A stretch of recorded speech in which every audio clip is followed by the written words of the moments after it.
Welcome. In this episode, we're unraveling mystery and thriller Lot 36. Don't forget to subscribe to stay updated. Let's dive in.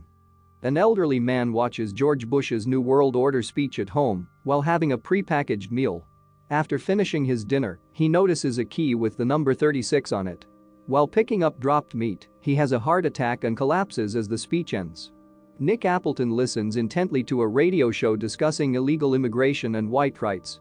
He drives to a parking lot, turns off the radio, and heads towards a 24-hour storage building with an ongoing auction sign. Inside the facility, Eddie introduces the crowd to the Gold Coast, a place for long-term rentals. He starts the auction with Lot 36, owned by the same person for decades. Eddie cuts open the lock, giving the crowd a glimpse and a whiff of the contents inside before locking it up again.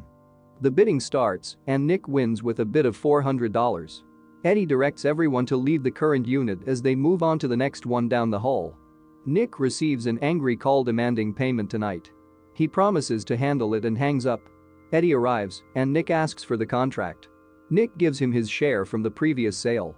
Nick says he'll write a check for the new unit, and Eddie warns him to ensure he gets paid. Nick hands Eddie several $50 bills. Eddie shows Nick a tape of the previous owner frequently visiting the unit. Nick asks what it has to do with him. Eddie implies that there's something special inside. Eddie explains the man's routine of dropping something inside every day for many decades. Nick agrees to investigate, and Eddie gives him a key, saying, "Enjoy and spread the love." Nick walks away, giving him the finger. A woman arrives at the storage facility to pay her bill, but Eddie informs her that he already sold her unit.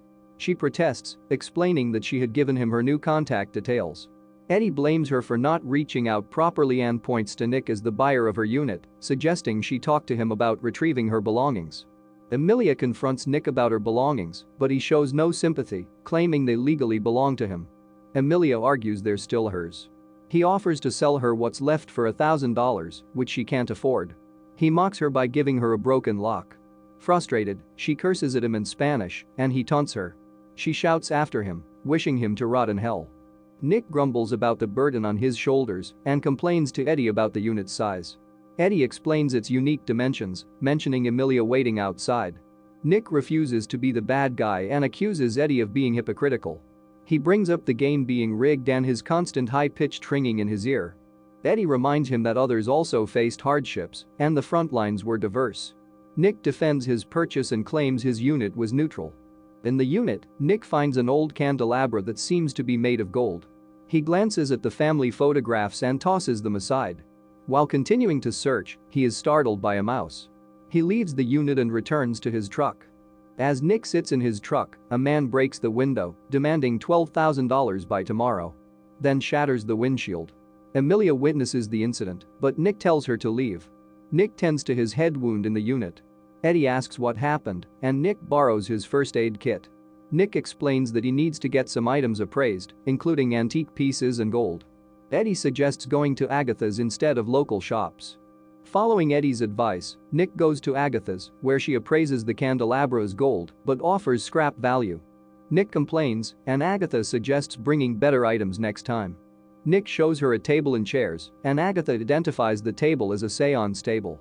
She discovers 3 books with Latin titles hidden in a secret compartment. Uncertain of their value, Agatha contacts her associate Roland, intrigued by the items Nick has brought in. Roland, the expert appraiser, arrives and identifies the seance table's materials. Nick finds the reddish tint on the lacquer disturbing, but Roland is amused by his reaction. When shown the 3 books, Roland is stunned and wonders if there's a possibility of a 4th volume. Nick says he hasn't seen one. Roland informs him that the books are extremely rare and offers $10,000 for all 3. "How much for all 4?" asks Nick. Roland explains that in the right auction, all 4 volumes could fetch over $300,000. The 4th volume is the rarest and most sought after due to its legendary content spells to bind a demon and keep it bound to the earth. He mentions that the 4th volume usually burns after the transaction unless the demon has been betrayed. Nick urges the deal to happen that night. Roland pays for the candelabra, table, and chairs. He promises a $300,000 check if they find the 4th volume.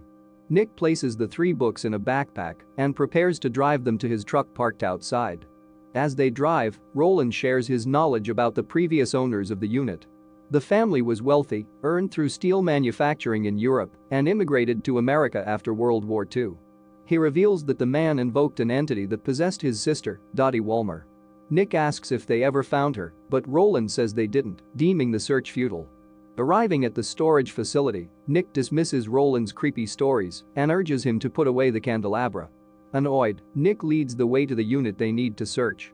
He tells Roland to focus on the left side, determined to find a book, which he doubts would have spontaneously combusted. As they search, Nick warns Roland about not stealing anything and reminds him there's only one exit. Roland nods but remains determined. Nick begins collecting various items as they continue their search for the elusive fourth volume. Inside the unit, Roland finds old newspapers reporting Dottie Walmer's disappearance, and he wonders about her whereabouts. Nick discards worthless items into a dumpster as Amelia observes from a distance.